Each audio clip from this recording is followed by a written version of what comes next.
ఓం శాంతి. 12/5/2024 యొక్క అవ్యక్త మురళి ఆధారంగా సర్వ ఖజానాల ఖాతాలను జమ చేసుకునేందుకు యోగాభ్యాసం చేద్దాము. ఓం శాంతి. నేను బ్రుకుటి మధ్యలో స్థితి అయున్న ఒక చైతన్య ఆత్మను. బాప్దాదాను హృదయపూర్వకంగా స్మృతి చేస్తున్నాను. బాప్దాదా నన్ను వతనంలోకి తమ వద్దకు పిలుచుకున్నారు మరియు ఒక భవ్యమైన విశాల సభలో తమకు సమీపంగా కూర్చోబెట్టుకున్నారు. ఈ సభ హైయెస్ట్ మరియు అవినాశీ ఖజానాలతో రిచెస్ట్ అయిన ఆత్మల సభ. జ్ఞానం, యోగం, శక్తులు, గుణాలు, సమయము, ఈ సర్వ ఖజానాలను బాబా నాకిచ్చారు మరియు నన్ను హైయెస్ట్ రిచెస్ట్ ఆత్మగా తయారు చేశారు. బాబా స్మృతితో నా ప్రతి అడుగులో పదమాలు జమ అవుతాయి. ప్రతి శ్వాస సఫలమవుతుంది. ఇప్పుడు నేను కేవలం ఒక్క జన్మ కోసం కాదు, అనేక జన్మల కోసం ఇప్పుడు నేను జమ చేసుకోవాలి.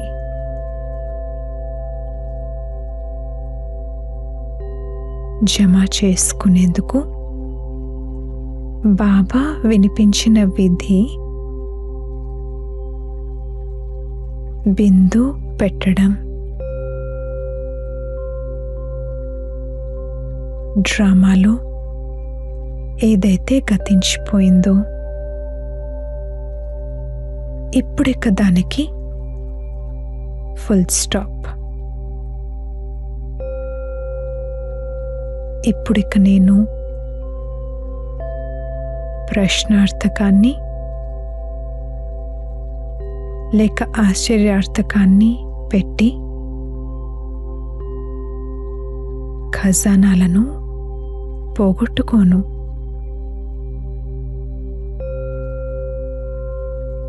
నేను స్వమానంతో మరియు బాబా స్మృతితో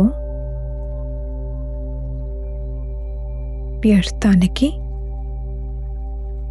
ఫుల్ స్టాప్ పెడతాను. ప్రతిరోజు అమృతవేళ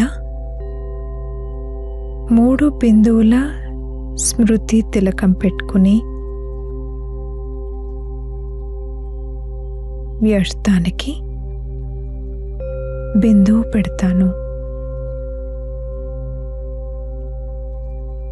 బహుకాలంగా జమ చేసుకునే అభ్యాసమే బహుకాలం కొనసాగుతుంది.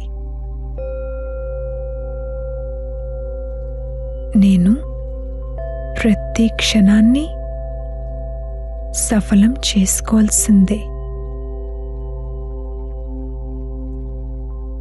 నేను ప్రతి సమయము ప్రతి ఖజానాను జమ చేసుకోవాల్సిందే. ఇప్పుడిక నేను సంపూర్ణ దృఢతను ధారణ చేస్తున్నాను.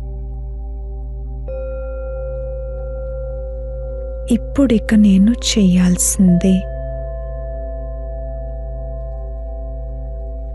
బాబాకు చేసిన ప్రతిజ్ఞలను నిలబెట్టుకోవాల్సిందే.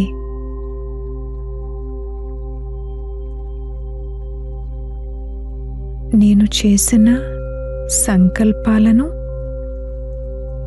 మరియు కర్మలను,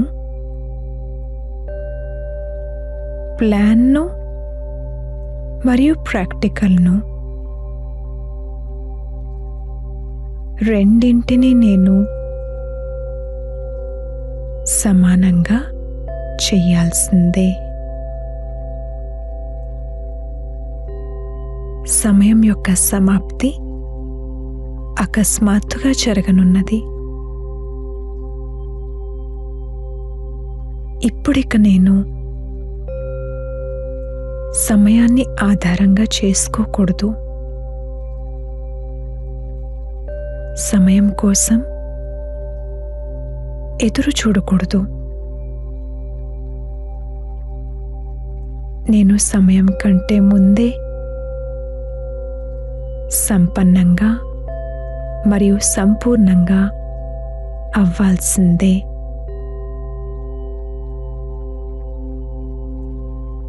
నేను మాస్టర్ సర్వశక్తివాన్ ఆత్మను.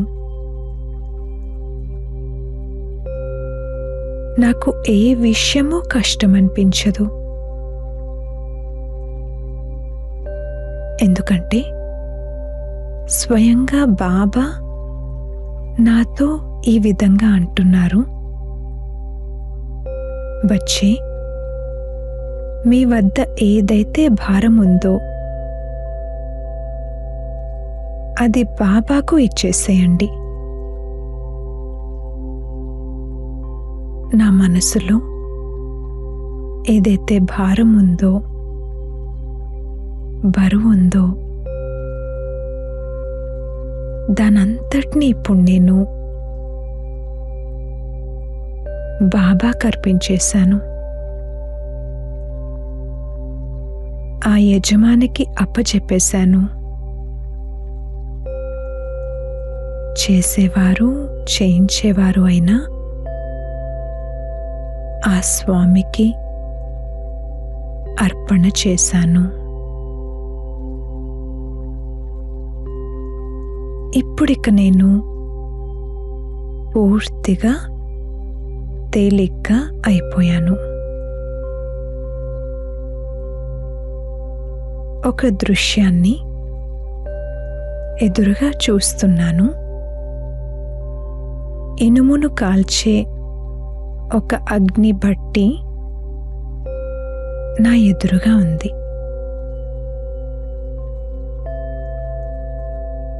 నా చేతిలో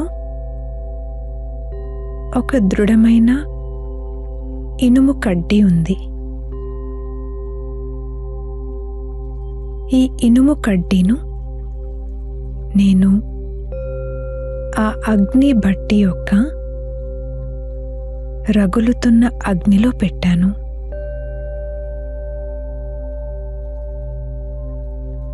కాసేపటి తర్వాత ఎలా అనిపిస్తుందంటే, ఆ ఇనుము కడ్డీ ఆ అగ్ని నుండి బయటకు రావాలని ప్రయత్నిస్తుంది.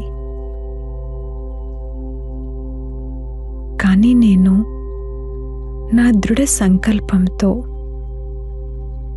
దానిని బయటకు రానివ్వలేదు.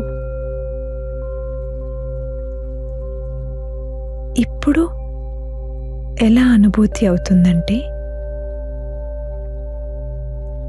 ఆ మండుతున్న అగ్నిలో ఆ కడ్డీ అంతసేపు ఉండేటప్పటికీ కరిగిపోయింది. నా కళ్ళెదురుగానే దాని రూపం మారి చాలా సుందరంగా ప్రకాశిస్తున్న అమూల్యమైన బంగారంలా తయారైంది.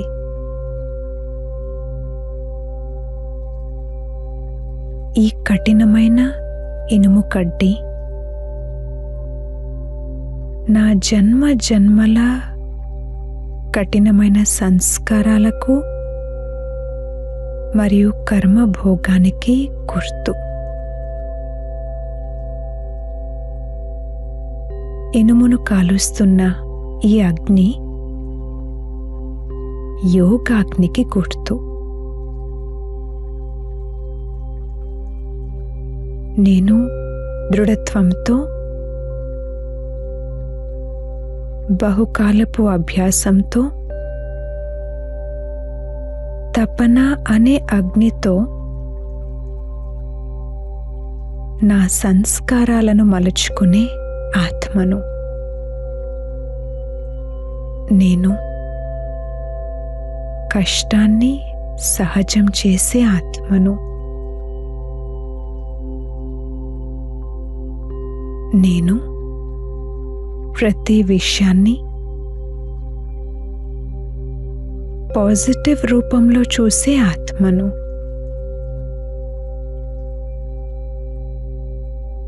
నేను శారీరక అనారోగ్యంలో కూడా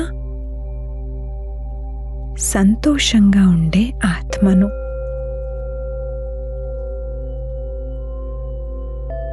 నేను ఆత్మలతో మరియు ప్రకృతితో నాకున్న లెక్కాచారాలను యోగాగ్నితో భస్మం చేసుకునే ఆత్మను. నేను సర్వ ఖజానాలను జమ చేసుకుని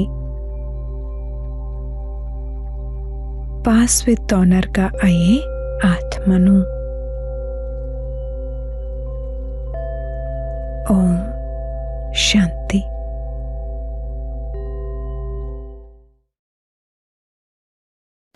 ఓం శాంతి. మధురమైన పిల్లలు, స్మృతికి ఆధారము ప్రేమ. ప్రేమ తక్కువైతే స్మృతి ఏకరసంగా ఉండదు. స్మృతి ఏకరసంగా లేకుంటే ప్రేమ లభించజాలదు. ప్రశ్న: ఆత్మకు అన్నిటికంటే ప్రియమైన వస్తువు ఏది? అందుకు గుర్తేమిటి? ఈ శరీరమే ఆత్మకు అన్నిటికంటే ప్రియమైన వస్తువు. ఎంత ప్రేమంటే దానిని వదిలేందుకు ఇష్టపడదు. దానిని రక్షించుకునేందుకు ఎంత ఏర్పాట్లు రచిస్తారు. బాబా చెప్తూ ఉన్నారు, పిల్లలు, ఇది తమో ప్రధానమైన చీచీ శరీరము. మీరు ఇప్పుడు కొత్త శరీరాన్ని తీసుకోవాలి. కాబట్టి ఈ పాత శరీరంపై మోహము తొలగించండి. ఈ శరీర భానము ఉండరాదు. ఇదే మీ గమ్యము, మీ లక్ష్యము. ఓం శాంతి. ఆత్మీయ తండ్రి ఆత్మీయ పిల్లలకు అర్థం చేయిస్తూ ఉన్నారు. దైవీ స్వరాధ్య ఉద్ఘాటన జరిగిపోయిందని పిల్లలకి ఇప్పుడు తెలుసు. ఇప్పుడు అక్కడికి వెళ్ళేందుకు ఏర్పాట్లు జరుగుతూ ఉన్నాయి. ఎక్కడైనా కొత్త శాఖను తెరిస్తే గొప్ప వ్యక్తుల ద్వారా ప్రారంభోత్సవం చేయిస్తారు. గొప్ప వ్యక్తిని చూసి వారి కింద పనిచేసే ఆఫీసర్లు అందరూ వస్తారు. గవర్నర్ వచ్చారనుకోండి, పెద్ద పెద్ద మినిస్టర్లు వస్తారు. కలెక్టర్ని పిలిస్తే అంత గొప్ప వ్యక్తులు రారు. కాబట్టి అందరికన్నా గొప్ప వ్యక్తులను తీసుకువచ్చేందుకే ప్రయత్నించడం జరుగుతుంది. ఏదో ఒక సాకుతో లోపలికి వస్తే మీరు వారికి అనంతమైన తండ్రి ద్వారా అనంతమైన వారసత్వం ఎలా లభిస్తుందో ఆ మార్గం చెప్పండి. బ్రాహ్మణులు మీకు తప్ప ఏ ఇతర మనుషులకు ఆ మార్గము తెలియదు. అలాగని భగవంతుడు వచ్చారని నేరుగా చెప్పరాదు. భగవంతుడు వచ్చేశారని చెప్పేవారు చాలామంది ఉన్నారు. కానీ అలా చెప్పరాదు. తామే భగవంతుడు అని చెప్పుకునేవారు కూడా చాలామంది వచ్చారు. డ్రామా ప్లాన్ అనుసారం కల్పకృతం వలె తండ్రి వచ్చి అనంతమైన వారసత్వాన్ని ఇస్తారని అర్థం చేయించాలి. ఈ లైన్ పూర్తిగా వ్రాయాల్సి వస్తుంది. ఎవరి అదృష్టంలో ఉంటుందో వారు వ్రాసిన దానిని చదువుతారు. తర్వాత ప్రయత్నిస్తారు. మనము అనంతమైన తండ్రి ద్వారా అనంతమైన వారసత్వం తీసుకుంటున్నామని పిల్లలు మీకు తెలుసు కదా. నిశ్చయ బుద్ధి గల పిల్లలు మాత్రమే ఇక్కడికి వస్తారు. నిశ్చయ బుద్ధి కలవారు ఒక్కసారి సంశయ బుద్ధి కలవారిగా అయిపోతారు. మాయ వెంబడిస్తూ ఉంటుంది. నడుస్తూ నడుస్తూ పరాజయులైపోతారు. ఓటమే లేకుండా ఒకే వైపు విజయం ఉండే నియమం కూడా లేదు. గెలుపు ఓటమి రెండూ జరుగుతూ ఉంటాయి. First class, second class, third class యుద్ధంలో కూడా 3 రకాలు ఉంటారు. అప్పుడప్పుడు యుద్ధము చేయని వారు కూడా చూసేందుకు కూడా వస్తారు. వారిని కూడా అనుమతిస్తారు. ఒకవేళ కొద్దిగా రంగు పడినా వారు కూడా సైన్యంలోకి వచ్చేస్తారని భావిస్తారు. ఎందుకంటే మీరు మహారథి యోధులని ప్రపంచంలోని వారికి తెలియదు. మీ చేతిలో ఆయుధాలు మొదలైనవి లేవు. మీ చేతిలో ఆయుధాలు శోభించవు కూడా. కానీ జ్ఞాన ఖడ్గము, జ్ఞానమనే కైజారు తండ్రి చెప్తూ ఉన్నారు. వాటిని వారు స్థూలమైనవని భావిస్తూ ఉన్నారు. పిల్లలు మీకు తండ్రి జ్ఞానమనే అస్త్రశస్త్రాలను ఇస్తారు. ఇందులో హింస అనే మాటే లేదు. కానీ ఇది అర్థం చేసుకోరు. దేవీలకు స్థూలమైన ఆయుధాలు ఇచ్చారు. వారిని కూడా హింసకులుగా చేసేశారు. ఇది పూర్తిగా తెలివి తక్కువ పని. ఎవరెవరు పుష్పాలుగా అయ్యేవారో తండ్రికి బాగా తెలుసు. పుష్పాలు ముందుండాలని తండ్రే స్వయంగా చెప్తారు. మీరు తప్పకుండా పుష్పాలుగా అవుతారని బాబాకు తెలుసు. కానీ బాబా వారి పేర్లు చెప్పరు. ఒకవేళ చెబితే మిగిలిన వారు మేం ముళ్ళు అవుతామా అని అనుకుంటారు. నరుడి నుండి నారాయణుడిగా ఎవరు అవుతారు అని అడిగితే అందరూ చేతులెత్తుతారు. ఎవరు సర్వీస్ ఎక్కువగా చేస్తారో వారి తండ్రిని కూడా స్మృతి చేస్తారని స్వయం కూడా భావిస్తారు. తండ్రిపై ప్రేమ ఉంటే స్మృతి కూడా వారిదే ఉంటుంది. ఏకరసంగా ఎవ్వరూ స్మృతి చేయలేరు. స్మృతి చేయడం లేదంటే ప్రీతి లేదని అర్థము. ప్రియమైన వస్తువుని చాలా గుర్తు చేసుకుంటూ ఉంటారు. పిల్లలు ప్రియంగా ఉంటే తల్లిదండ్రులు తమ ఒడిలోకి తీసుకుంటారు. చిన్నపిల్లలు కూడా పుష్పాలే. ఉదాహరణకి మీకు శివబాబా వద్దకు వెళ్ళిపోవాలనిపిస్తుంది. అలా చిన్నపిల్లలు కూడా ఆకర్షిస్తారు. అలాంటి పిల్లలను వెంటనే ఒడిలో కూర్చోబెట్టుకొని ప్రేమిస్తారు. అనంతమైన తండ్రి చాలా ప్రేమైన వారు. అన్ని శుభమైన మనోకామనలను పూర్తి చేస్తారు. మనుషులకి ఏం కావాలి? ఒకటేమో ఆరోగ్యం కావాలి. ఎప్పుడూ జబ్బపడకూడదు అనుకుంటారు. ఆరోగ్యమే మహాభాగ్యము. ఆరోగ్యం బాగుండి ధనం లేకుంటే ఆరోగ్యం కూడా ఏం ఉపయోగపడుతుంది?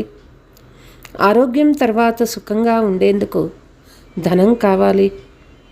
మీకు ఆరోగ్యము ఐశ్వర్యము రెండూ తప్పకుండా లభిస్తాయని తండ్రి అంటారు. ఇది కొత్త విషయం కాదు. ఇది చాలా పాత విషయాలు. మీరు ఎప్పుడెప్పుడు కలుస్తారో అప్పుడు ఇలాగే చెప్తారు. అంతేకాని లక్షలు కోటాను కోట్ల సంవత్సరాల విషయాలని అనరు. ఈ ప్రపంచంలో కొత్తదిగా ఎప్పుడవుతుందో మళ్ళీ పాతదిగా ఎప్పుడవుతుందో మీకు తెలుసు. ఆత్మలైన మనము నూతన ప్రపంచంలోకి వెళ్తాము. మళ్ళీ పాత ప్రపంచంలోకి వస్తాము. మీకు ఆల్రౌండర్ అనే పేరు పెట్టడం జరిగింది. మీరు ఆల్రౌండర్లు తండ్రి అర్థం చేయించారు. పాత్ర చేస్తూ చేస్తూ ఇప్పుడు అనేక జన్మల అంతంలోకి వచ్చి చేరుకున్నారు. మొట్టమొదట మీరు పాత్ర చేసేందుకు వస్తారు. అది స్వీట్ సైలెన్స్ హోమ్. మనుషులు శాంతి కోసం ఎంతో అలమటిస్తారు. శాంతిధామంలో ఉండేవారమని పాత్ర చేసేందుకు అక్కడ నుండి వచ్చామని తెలియదు. పాత్ర పూర్తి అయిన తర్వాత మళ్ళీ ఎక్కడ నుండి వచ్చామో అక్కడికి తప్పకుండా వెళ్తాము. అందరూ శాంతిధామం నుండి వస్తారు. అందరి ఇల్లు ఆ బ్రహ్మలోకము, బ్రహ్మాండము, ఆత్మలన్నీ అక్కడే ఉంటాయి. రుద్రుని కూడా పెద్దగా గుడ్డు ఆకారంలో తయారు చేస్తారు. ఆత్మ చాలా చిన్నదని వారికి తెలియదు.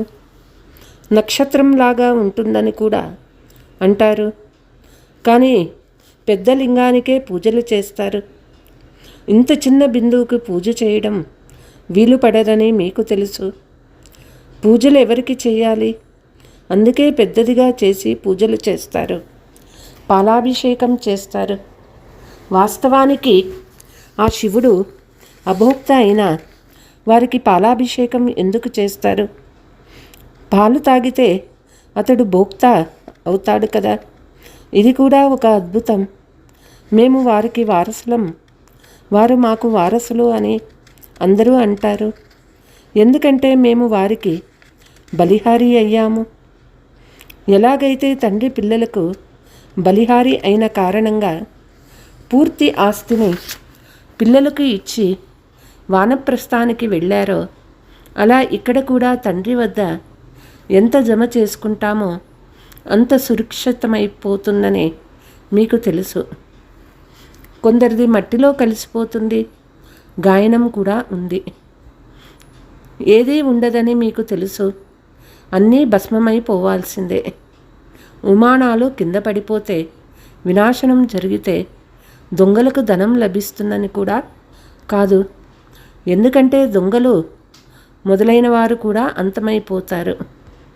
ఆ సమయంలో దొంగతనం మొదలైనవి కూడా సమాప్తమైపోతాయి. లేదంటే విమానాలు పడిపోతే మొట్టమొదట దొంగలు అక్కడ చేరుకుంటారు. దొంగలు ఆ డబ్బంతా అడవుల్లో ఎక్కడైనా దాచిపెడతారు. ఇది సెకండ్ పని. అనేక రకాలైన దొంగతనాలు చేస్తారు. కొందరు రాయల్గా, కొందరు అన్రాయల్గా చేస్తూ ఉంటారు. ఇదంతా వినాశమైపోతుందని, మీరు మాత్రం విశ్వానికి యజమానులుగా అవుతారని మీకు తెలుసు. మీరు ఎక్కడా ఏమీ వెతకవలసిన అవసరం ఉండదు. మీరు చాలా ఉన్నతమైన ఇంటిలో జన్మ తీసుకుంటారు. మీకు ధనం అవసరమే ఉండదు. రాజులకు ఎప్పుడు ధనం తీసుకోవాలన్న ఆలోచన కూడా ఉండదు. దేవతలకైతే అసలు ఈ ఆలోచన ఉండనే ఉండదు. తండ్రి మీకు అన్నీ ఇచ్చేస్తారు. దీనితో మీరు దొంగతనం చేయడం, ఈర్ష్యపడటం మొదలైనవి ఏవీ ఉండవు. మీరు పూర్తి పుష్పాలుగా అయిపోతారు. ముళ్ళు మరియు పుష్పాలు ఉన్నాయి కదా. ఇక్కడ అందరూ ముళ్ళే ముళ్ళు, వికారాలు లేకుండా ఉండలేరు. వారిని తప్పకుండా ముళ్ళు అనే అనవలసి ఉంటుంది. ఇక్కడ రాజుల నుండి అందరూ ముళ్ళుగానే ఉన్నారు.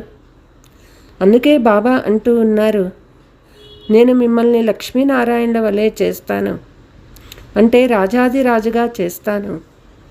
ముళ్ళుగా ఉండేవారు పుష్పాలుగా ఉండేవారి ముందు వెళ్ళి తల వంచుతారు.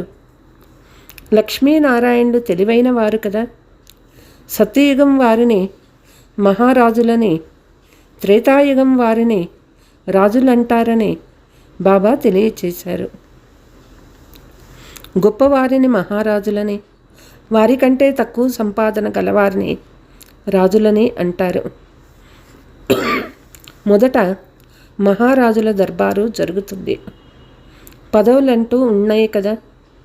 సింహాసనాలు కూడా నెంబర్ వారుగా లభిస్తాయి.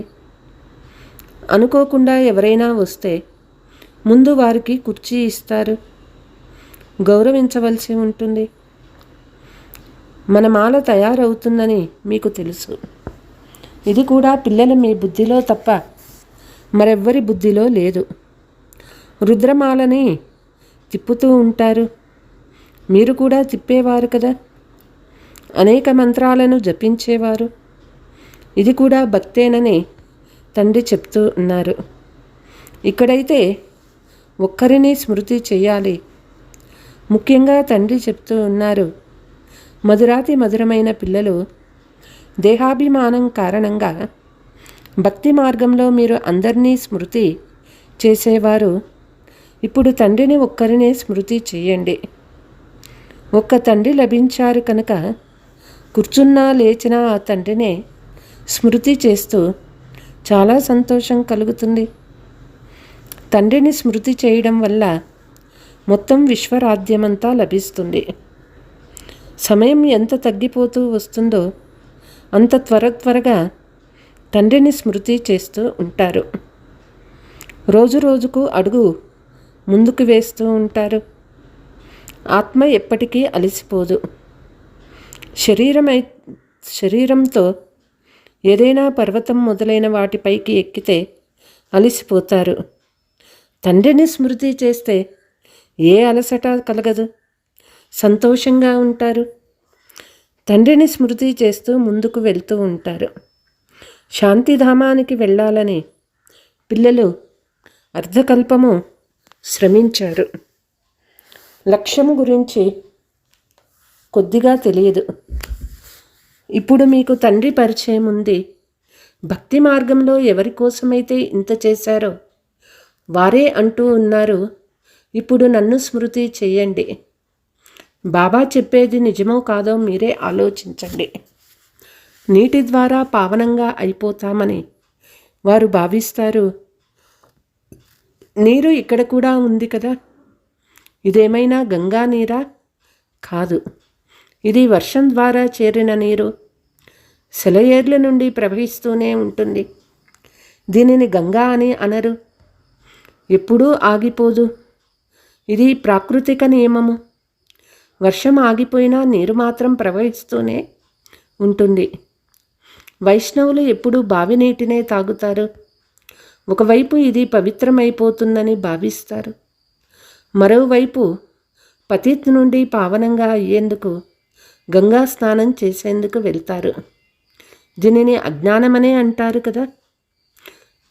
వర్షపు నీరు బాగుంటుంది. ఇది డ్రామా నియమము. భగవంతుని సహజ సృష్టి నియమము. బీజము ఎంత చిన్నదిగా ఉంటుంది, దాని ద్వారా వెలువడే వృక్షం ఎంత పెద్దది. భూమి బెంజరుగా అయితే అందులో శక్తి ఉండదని, దానిలో సారం ఉండదని మీకు తెలుసు కదా. స్వర్గం ఎలా ఉంటుందో పిల్లలు మీకు తండ్రి ఇక్కడే చాలా అనుభవం చేయించారు. ఇప్పుడైతే స్వర్గం లేదు, ఇది కూడా డ్రామాలో నిశ్చితమై ఉంది. అక్కడ పండ్లు మొదలైనవి చాలా మధురంగా ఉంటాయి. పిల్లలు సాక్షాత్కారం చూశారు, ధ్యానంలో చూసి వచ్చి వినిపిస్తారు. ఇప్పుడు మీరు దేనినైతే సాక్షాత్కారం చేసుకున్నారో అది అక్కడికి వెళ్ళిన తర్వాత ఈ కళ్ళతో చూస్తారు, నోటితో తింటారు. ఏది సాక్షాత్కారం అయిందో దానిని కళ్ళతో చూస్తారు. అయితే పురుషార్థానుసారం జరుగుతుంది. పురుషార్థమే చేయలేదంటే ఏ పదవి పొందుతారు? మీ పురుషార్థం నడుస్తూ ఉంది. మీరు లక్ష్మీనారాయణ అవుతారు. వినాశనం తర్వాత ఈ లక్ష్మీనారాయణులుగా అవుతారు. ఇది కూడా ఇప్పుడు తెలిసింది. పావనంగా అయ్యేందుకు సమయం పడుతుంది. ముఖ్యమైనది స్మృతి యాత్ర. సోదర సోదరీలుగా భావించడం ద్వారా కూడా మార్పు రానందున ఇప్పుడు భాయిగా భావించమని చెప్తూ ఉన్నారు. సోదర సోదరీలుగా దృష్టి చలించదు, కానీ సోదర దృష్టితో చూస్తే శరీరం ఉండదు. మనమంతా ఆత్మలము, శరీరం కాదు. ఇక్కడ ఏమేం చూస్తూ ఉన్నామో ఇదంతా వినాశనం అయిపోతుంది. ఈ శరీరాన్ని వదిలి అశరీరిగా అయిపోవాలి. ఈ శరీరాన్ని ఏ విధంగా వదిలి వెళ్ళాలో నేర్చుకునేందుకు మీరు ఇక్కడికి వచ్చారు. ఇదే కదా గమ్యము. ఆత్మకు శరీరం అంటే చాలా ప్రియము. శరీరాన్ని వదలరాదని ఆత్మ ఎన్నో ఏర్పాట్లు చేస్తుంది. ఆత్మకు ఈ శరీరంపై చాలా ప్రేమ ఉంటుంది. ఇది పురాతన శరీరము. తండ్రి అంటూ ఉన్నారు, మీరు కూడా తమో ప్రధానంగా ఉన్నారు. ఆత్మ కూడా చీచీగా ఉంది. అందుకే దుఃఖము, అనారోగ్యాలు వస్తాయి. ఈ శరీరం పైన ప్రీతి పెట్టుకోరాదని తండ్రి అంటారు. ఇది పురాతన శరీరము. ఇప్పుడు మీరు కొత్త దానిని కొనుక్కోవాలి. కొనుక్కునేందుకు ఏ దుకాణాలు లేవు. తండ్రి స్మృతి చేస్తే పావనంగా అవుతారు. తండ్రి అంటూ ఉన్నారు, మీకు పవిత్రమైన శరీరం లభిస్తుంది. పంచతత్వాలు కూడా పావనమైపోతాయి. తండ్రి అన్ని విషయాలు అర్థం చేయించి మళ్ళీ మన్మనాభవ అని అంటారు.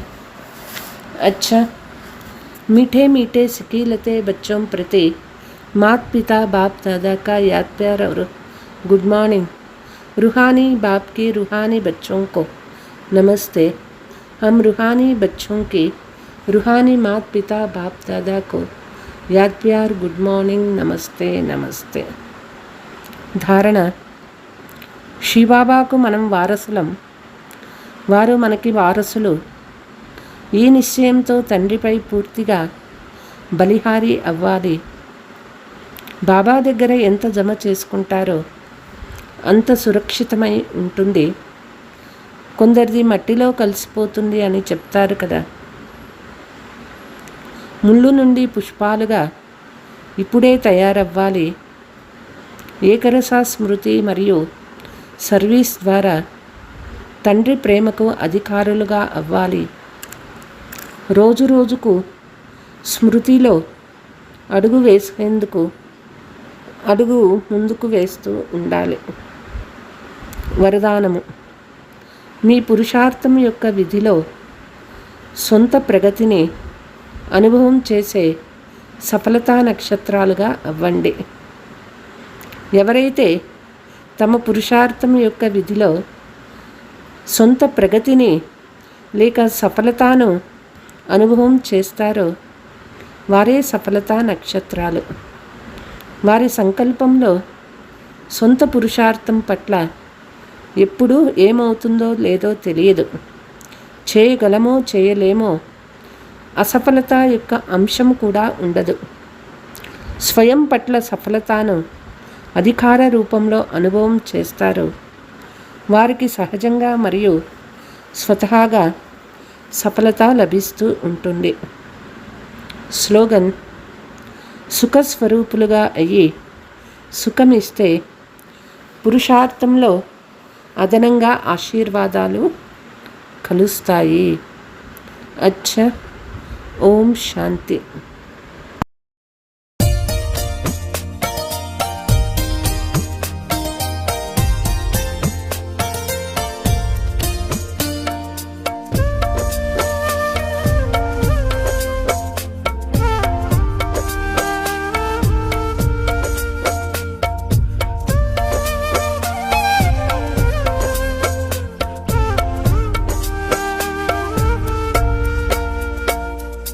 कैसे करूं मैं बाबा तेरा शुक्रिया, कैसे करूं मैं बाबा तेरा शुक्रिया.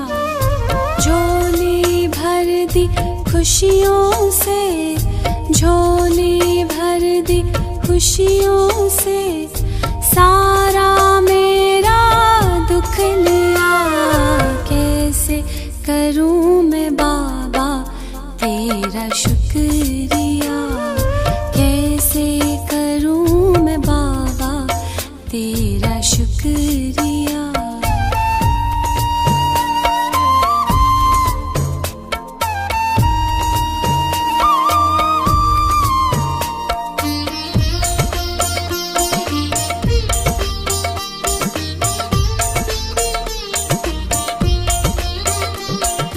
जब भी आते हो सुख लाते हो, जब भी आते हो सुख लाते हो, फूलों से दामन भर जाते हो. जीवन मिल गया खिल गया. ओ कैसे करूं मैं बाबा तेरा शुक्रिया, कैसे करूं मैं बाबा तेरा शुक्रिया।